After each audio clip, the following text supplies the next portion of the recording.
welcome to Signature Morning. I am Godwin Sunday. The issue of renewable energy has become a very pressing issue across the country, and it really calls for concern. When we get to see a lot of Nigerians trying to shy away from renewable energy, even the conversations around this path is not even, people are trying to shy away from even conversations that are built around this premise. Well, it's on this note that we want to talk today about the Nigerian Renewable Project. How has it been so far? Where are we and where are we going to with our renewable energy project? Well, joining me in this conversation is Albert Ugama. Albert Ugama is an energy professional. He's an expert when it has to do with renewable energy, and he'll be putting the icing to the cake on this conversation. But first, let me welcome you to the studio, Albert Ugama. Thank you. Engineer, at least I forget. Thank you, Mr. Godwin Sunday. All right. It's nice meeting you. Yes, okay. So let's even get right into it. Let's get you first walk us through on Nigerian's renewable energy project so far from 2010 till date. What's the ratio of growth in the renewable energy? First of all, renewable energy is a kind of energy that has come to stay. And I don't think there is any other energy that can surpass renewable energy.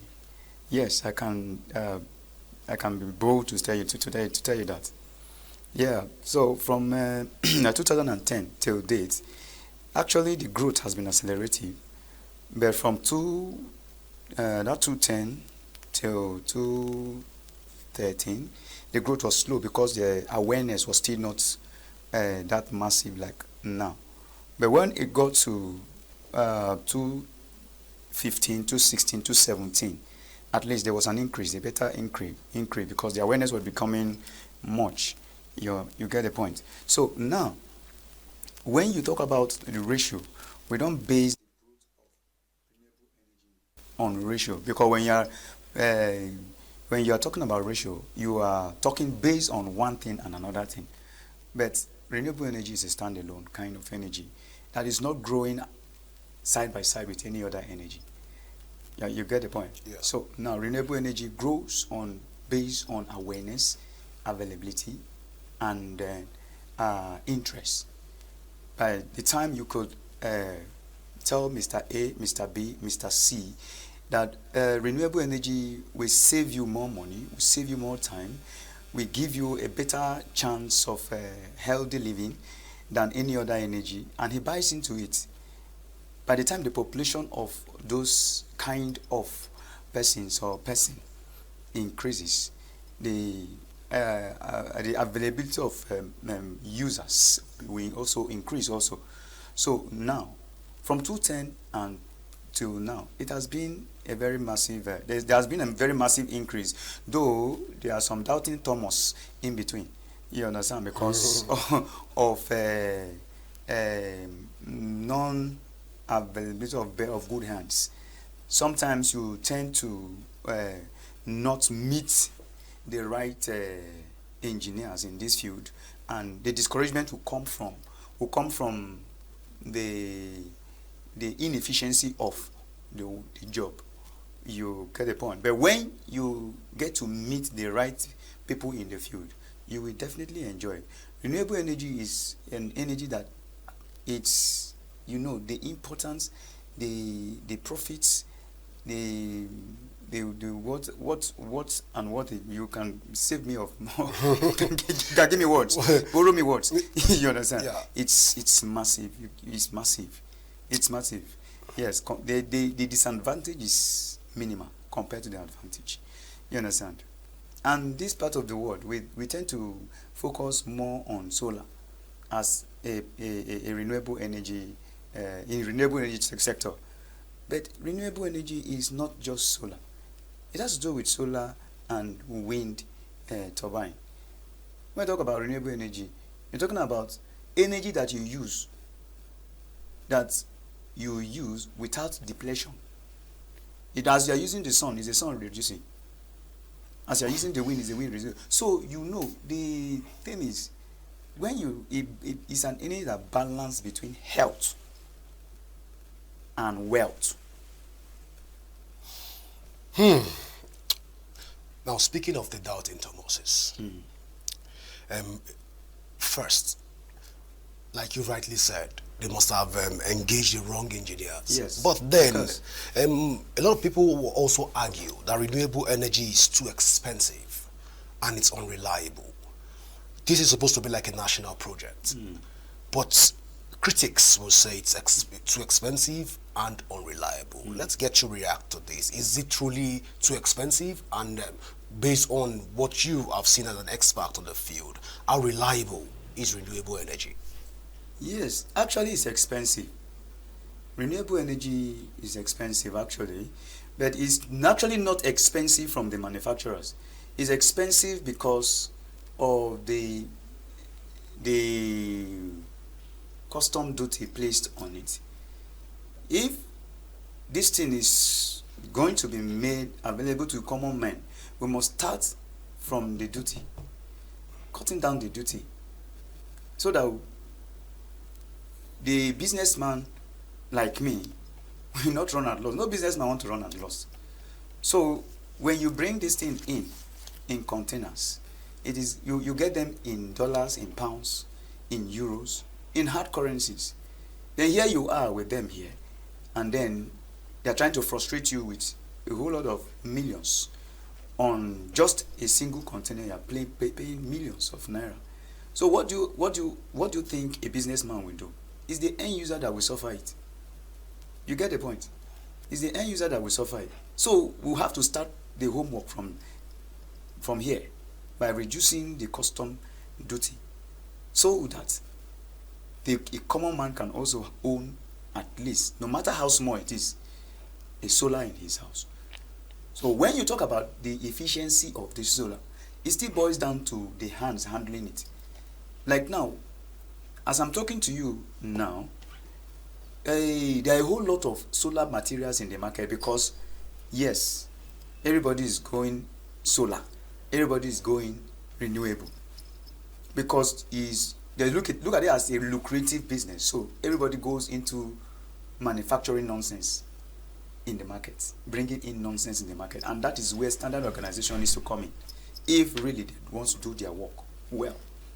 You can imagine me giving, for example, delivering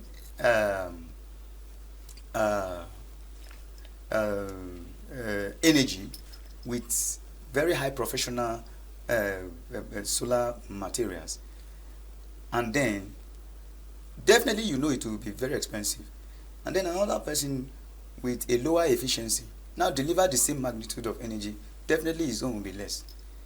Then how will you look at me if you're a novice in the field? You look at me like I'm too expensive. You've exploited me. Yeah. Yes, if you're not careful, you may not use me again. You will only use me after a long time, when you see that which you have used that is of lower efficiency failing, and then the one I did do maybe I might have done for someone is still working. And that is where sustainability comes in. When you want to bring in sustainability into the field, you must be very careful the kind of materials you use. A layman, a novice, cannot go into the market and get a good solar gadget. I can tell you that. You can't go. It's not tomato, it's not Maggi. You understand? Well, speaking of tomato and Maggi, yes, the national grid has collapsed this year. Yes. At least we know this year it collapsed. So I'm looking at it at this point and I'm curious. Solar experts like yourself and renewable energy expert like yourself, why is the grid collapsing, and why are we not channeling our strength to renewable energy, even for the national grid? Say, all this thing boils down to our leader. As a CEO of Gamma Energy, I cannot just wake up one morning and then take decision for the country. The decision starts from the top. But energy conference hold every now and then. Just finished one last week. It hosts every now and then. Whatever we discuss, does it hold water? But you guys create a communicate.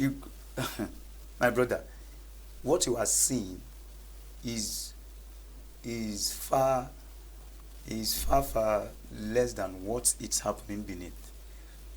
Your problem is another person's wealth. If you don't know that. Eh? Okay. Because if you can't tell me that as rich as Nigeria is, forget about the suffering in the country. Nigeria is wealthy. If they wake up one morning and they said, okay, we are putting an end to this epilepsy in power, they will do it. I don't know if you get it. But we, the common men, we have less to say and less to do. You understand? Yeah. Until they ignite it, they have to be the one to start the engine. I don't know if you understand. Yeah, I do. But then again, what then, looking ahead, what innovations or breakthrough are needed to achieve at least 100% renewable energy and net zero emissions? Yes. Number one, let me say something.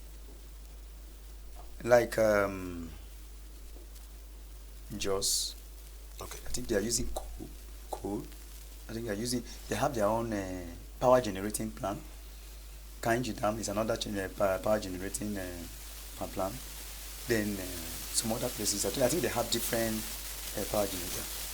So we should also segment the energy generating plants for different states.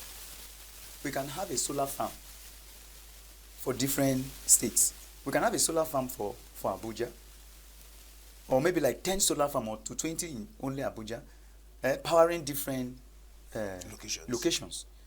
The same thing in Jos, the same thing in Benue, the same thing in Lagos, the same goes to Port Harcourt, the same like that. You understand? And by doing that, believe me, there will be much more employment. It will also reduce non-employment. Let's assume that there are 20 plants of what was it called? Energy farm, solar farm. Let's say there are 20 solar farm. Do you think 5 staff can handle that? You need more than 500 to 1,000 staffs to handle just a location. So multiply by 36 states with FCT. That's 37. 1,000 times 37. That's mean only on renewable energy sector alone, you are employing over 3 million youths.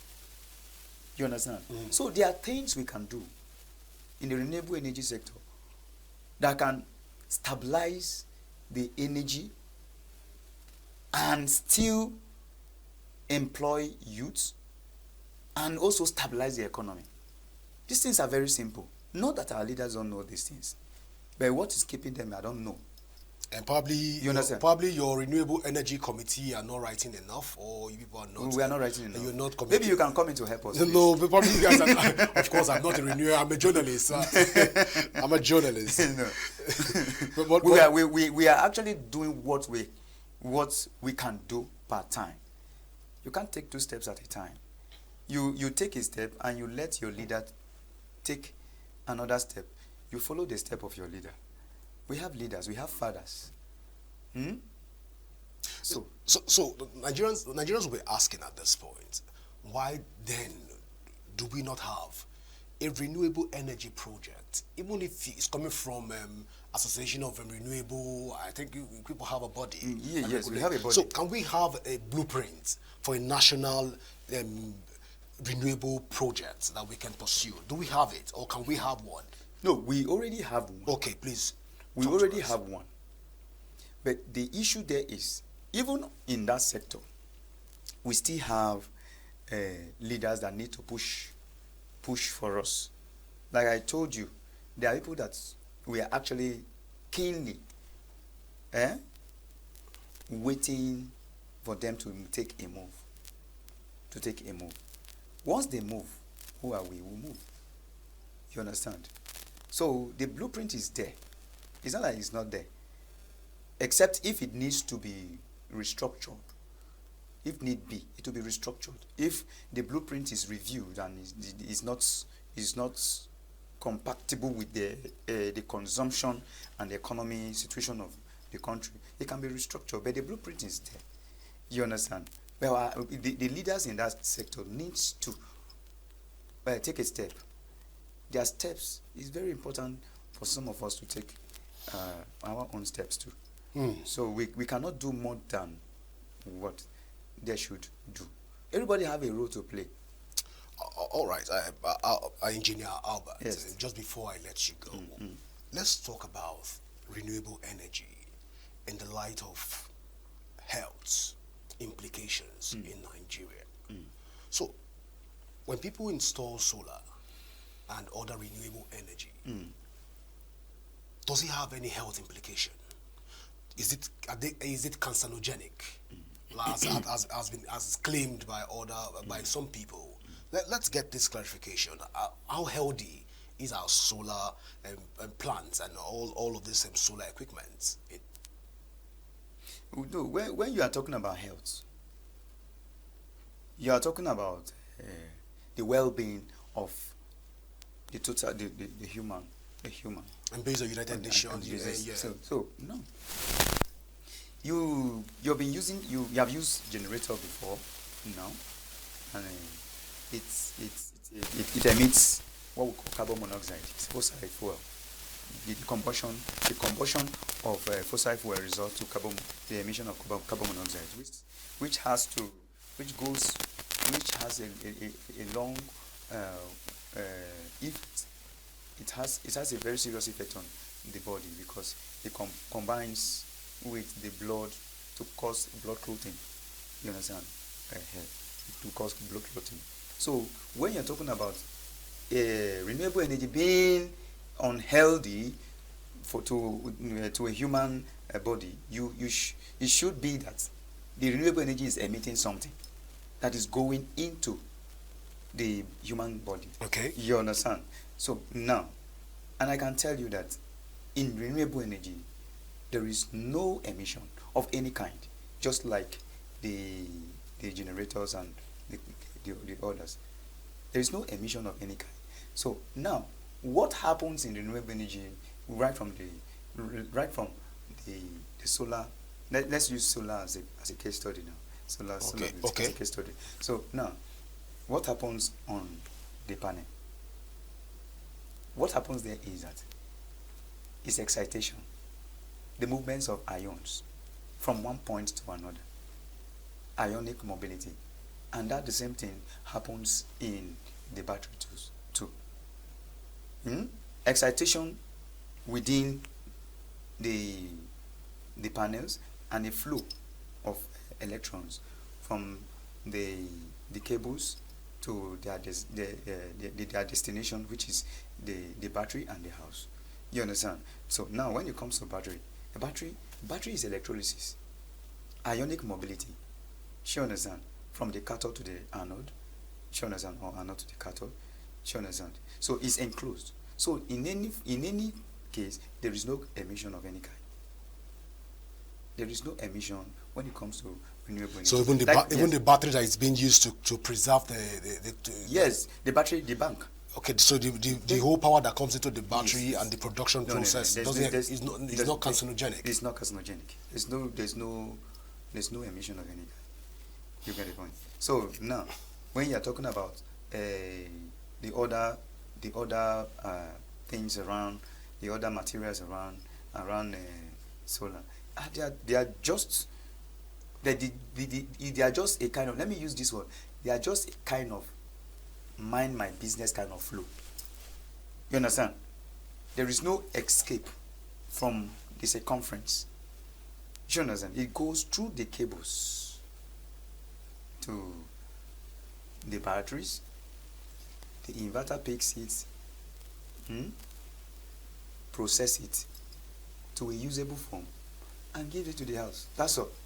No emission of any kind. If there is an emission, the producers will indicate. Yes, because when I know you've gotten some materials or some things before that they're like, okay, after usage, properly discard the container. That is because even the container is harmful because of the chemical inside.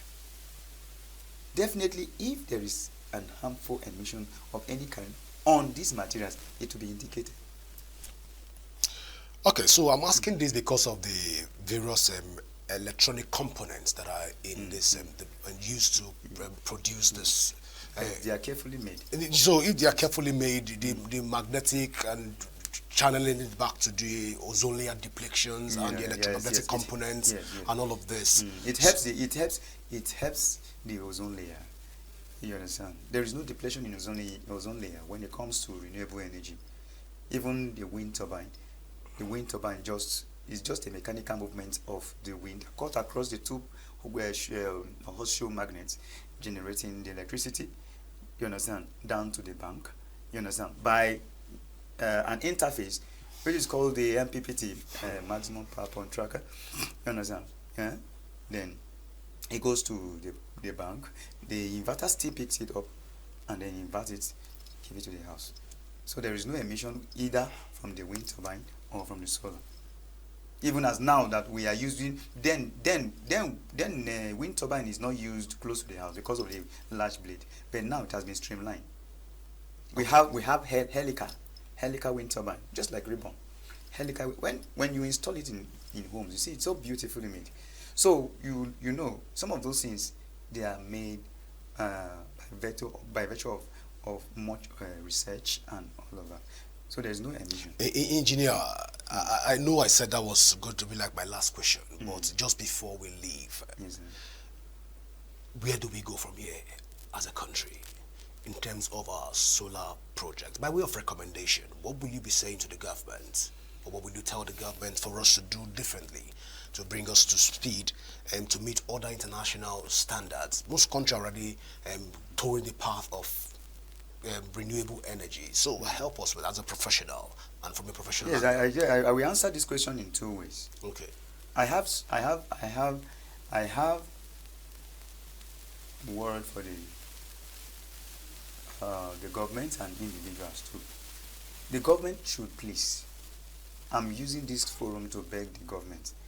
You understand? They can do anything. Even a single individual can decide to transform this country to whatever. I am begging them to reduce the custom duty. The duty on these things is high. You understand? When they see you with solar materials, it's as if you are carrying cocaine. You understand? They'll be as if you are a criminal. The way they behave, they want to just extort. And funny enough, some people are so bad that they want to seize a whole container. They will ask you to bring so amount of money to redeem your container. What kind of a thing is that? And you know, at the end of the day, if this businessman eventually takes this container, pay that amount of money and take this container, it's the masses that will get the hit, because he will so charge you to recover his money. So please, let them be gentle to everyone who is importing these materials. You understand? And reduce the custom duty, and let the dollar also come down and be stable at a point.